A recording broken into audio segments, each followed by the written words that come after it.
Well, we do have some big news when it comes to the sporting world today. PGA Tour merging with LIV Golf there. So to help us break it all down here on Live Now from Fox, I want to go out to my colleague right here, Andy Mack, breaking it all down for us. This is big, big news, Andy. Really big news, and a lot of news that people didn't see coming at all. I think it would be classified as a shocker, as the PGA Tour, the DP World Tour, which is the European Tour, and also the LIV Golf Tour, they are merging as one. Here's a tweet there from the PGA Tour as they kind of disclose what's going on. But it's one of the most disruptive years in golf ended on Tuesday when the PGA Tour and the European Tour agreed to merge with that Saudi Arabia's Golf Tour as well.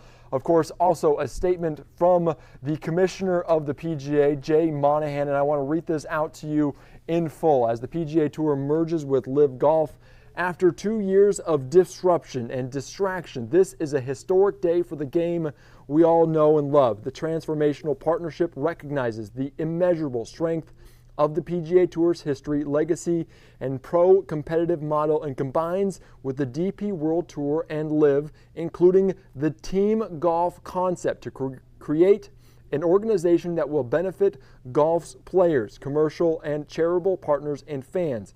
Going forward, fans can be confident that we will collectively deliver on the promise we've always made to promote the competition of the best professional golf, and that we are committed to securing and driving the game's future. So certainly major news there from Jay Monahan. And I also want to put up some tweets here from some of the maybe most outspoken players on the tour around this. Phil Mickelson, of course, multiple major championships. He defected from the PGA Tour to the LIV Golf Tour for quite a bit of money, saying, "Awesome day today." Also from a member of the PGA Tour, Colin Morikawa, he says, "I love finding out morning news on Twitter." So certainly a shocker to a lot of players. And also my final tweet from Joel Damon. I've grown up being a fan of the Four Aces. Maybe one day I get to play for them on the PGA Tour. So, Mike, there's still a lot of uncertainty around what's going on with this,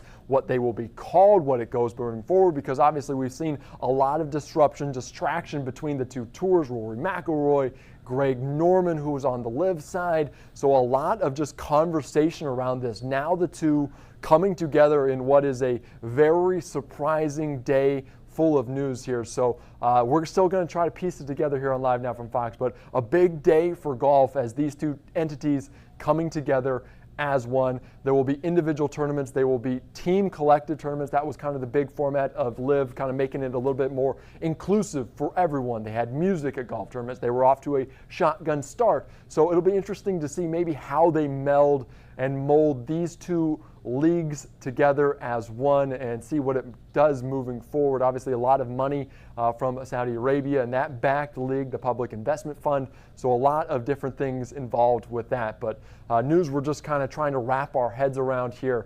But big news there in the sporting world and also beyond. Yeah, it's so fascinating, Andy, that it seemed like so many of the players didn't see this coming, both on the LIV side as well as PGA side, of the way that they were tweeting that out this morning about the news dropping there. So that is really significant. I also want to show our viewers here, this is kind of interesting too. Take a look at this, Andy. This is from Donald Trump a year ago. Remember, he has some of the LIV tournaments at his properties, and take a look at this.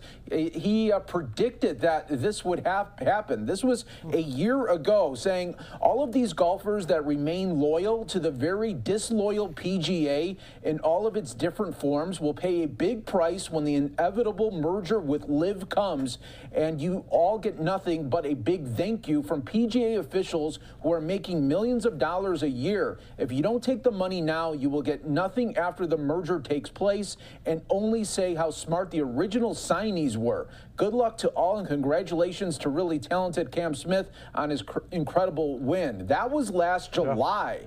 I mean, so that was interesting there with that. Not a lot of people predicted that merger would happen so fast. Yeah, it was kind of surprising, like you said. Everything has been so public up until this point. Maybe the disagreements between the PGA Tour, because the PGA Tour kind of came out initially and say, we're going to suspend guys that move over to the LIV Golf Tour. That was a big point of trying to make sure that there weren't as many defectors, that they wouldn't be able to play in majors, that they wouldn't be able to have their PGA Tour card anymore, and they wouldn't be able to get golf points, golf rankings to move up the world rankings. So that was a big point, just the public nature and now the private deal that kind of went behind closed doors that nobody saw coming. And also, like you said, maybe a little bit of foresight to see that this came down in the future, where Brooks Koepka, Dustin Johnson getting millions and millions of dollars, Tiger Woods notably turning down hundreds of millions of dollars. Now, what does that mean moving forward? How will Brooks Koepka, Dustin Johnson be welcomed back into this tour? There's been a lot of tension between Rory McIlroy and Greg Norman. How will those tensions kind of ease, seeing as we're all under one umbrella now? So there's a lot of questions to be answered, and maybe where that money is kind of diluted amongst the players, amongst the leagues, kind of how this all shakes out. Still a lot of unknowns here, and maybe just even the schedule. Like Donald Trump, the former president, said, the schedule was also a big component of why people defected to LIV Golf, that they wouldn't have to play as many golf tournaments, wouldn't have to wear themselves out.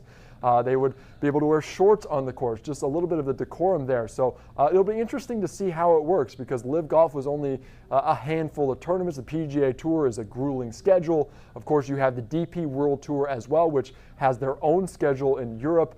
They overlap on some weekends, so it'll be interesting to see maybe how that works out, and maybe the demands on the players, because everyone wants to see the best players in the world compete against one another. And that one is obviously what they're talking about. Jay Monahan, the commissioner of the PGA, talking about that they want to grow the game, and putting all the best golfers on one course is certainly something they want to do. So a lot to kind of understand, and hopefully we'll know more in the public sphere coming up in the next weeks, months, because we have the U.S. Open coming up in just about a couple weeks at the LA Country Club, and I know that is going to be a very big conversation there at one of the biggest, if not the biggest, golf tournaments of the year for all the golfers. Yeah, absolutely. Golf truly transformed there. Andy Mack, thanks so much for breaking it all down, and we'll